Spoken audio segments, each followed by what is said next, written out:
ఇబ్రహీంపట్నంలో CM Chandrababu మాట్లాడుతున్నారు. ఇప్పుడు live చూద్దాం. దగ్గర మంత్రిగా పనిచేసిన వ్యక్తి కేఎల్ రావు గారు అని చెప్పి కూడా నేను మీకు తెలియజేస్తున్నా.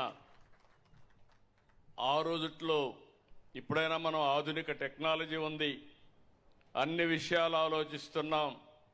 కానీ అప్పట్లోనే ఆలోచించి నీటిపారుదల ఎట్లుండాలి, అదే మరి ఆ రోజు మనకంతా కూడా జల విద్యుత్ హైడల్ పవర్ ఏ విధంగా ఉండాలో చెప్పే పరిస్థితికి వచ్చారు.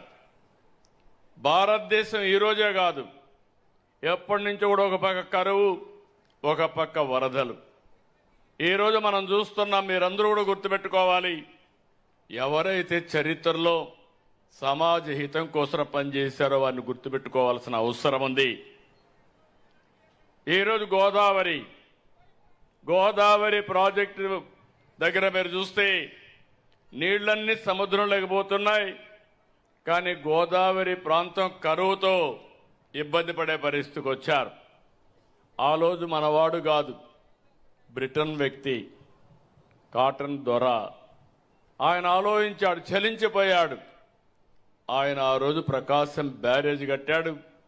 ఆ తర్వాత కృష్ణా బ్యారేజ్కి రూపకల్పన చేసి ఆనకట్ట కట్టాడు.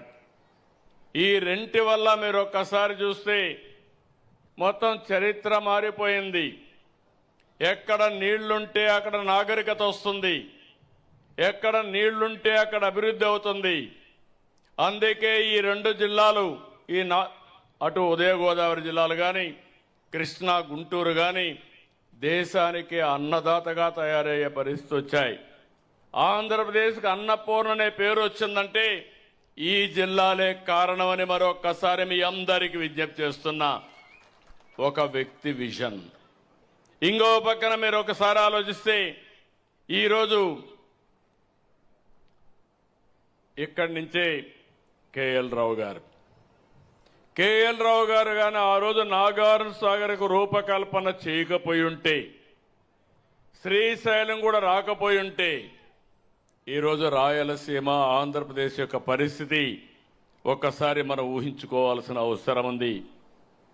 అలాంటి దూరదృష్టి ఉండే వ్యక్తులు వీళ్ళిద్దరూ. ఇటీవల కాలంలో నేను చూశాను, శివరామకృష్ణయ్య గారు గుంటూరు జిల్లాలోనే పుట్టాడు. ఎన్టీ రామారావు గారు ఒక స్ఫూర్తినిచ్చారు.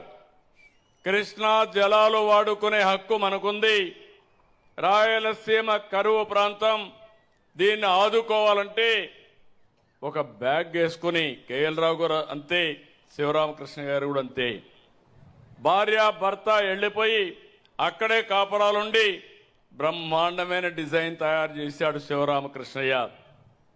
ఈ రాష్ట్రంలో ఈ ముగ్గురి తర్వాత ఎవరైనా రాజకీయ నాయకులు ఆలోచించారంటే అది మొట్టమొదటి వ్యక్తి నందమూరి తారక రామారావు గారని చెప్పి తెలియజేస్తున్నా.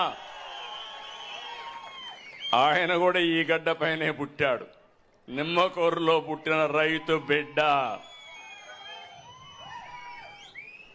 ఇవన్నీ కూడా నాకు ఒక స్ఫూర్తి. నేను చాలా ప్రయత్నాలు చేశాను. నేను చిన్నప్పుడు చూసేవాడిని మా ఊర్లో 10 నెలలు సంవత్సరంలో కాలువలు కానీ, అప్పుడు మాకు స్ప్రింగ్ ఛానల్స్ ఉండేటివి, ఊట కాలువలు, అందులో నీళ్లు వస్తే పంటలు వేసుకునేవాళ్ళం రాయలసీమలో.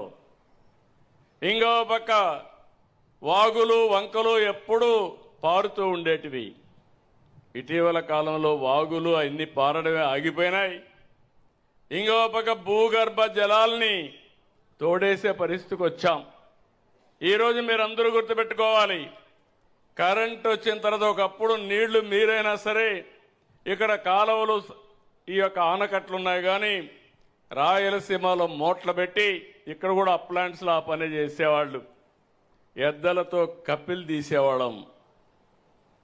ఇలాంటి అనేక కష్టాలు పడిన తర్వాత కరెంట్ వచ్చింది, పంప్ సెట్లు వచ్చాయి, డీప్ బోర్వెల్స్ వచ్చాయి. అక్కడి నుంచి 1500 అడుగులకు వెళ్ళి మొత్తం నీళ్లు తోడేసే పరిస్థితికి వచ్చాం. దాంతో కరువు వచ్చే పరిస్థితి వచ్చింది. రాయలసీమ ఒకప్పుడు రతనాల సీమ, ఇటీవల కాలంలో ఎడారిగా మారిపోయే పరిస్థితి వచ్చింది, రాళ్ల సీమ అయిపోయే పరిస్థితి వచ్చింది. నేను సాక్షాత్ దానికి సాక్షిని కూడా. రాయదుర్గ్ నియోజకవర్గంలో ఎడారిగా మారిపోతుందంటే నేను ఒక 100 కోట్ల రూపాయలు ఖర్చు పెట్టి ఎడారిగా మారిపోకుండా ఉండడానికి చర్యలు చేపట్టిన వ్యక్తిని నేనే.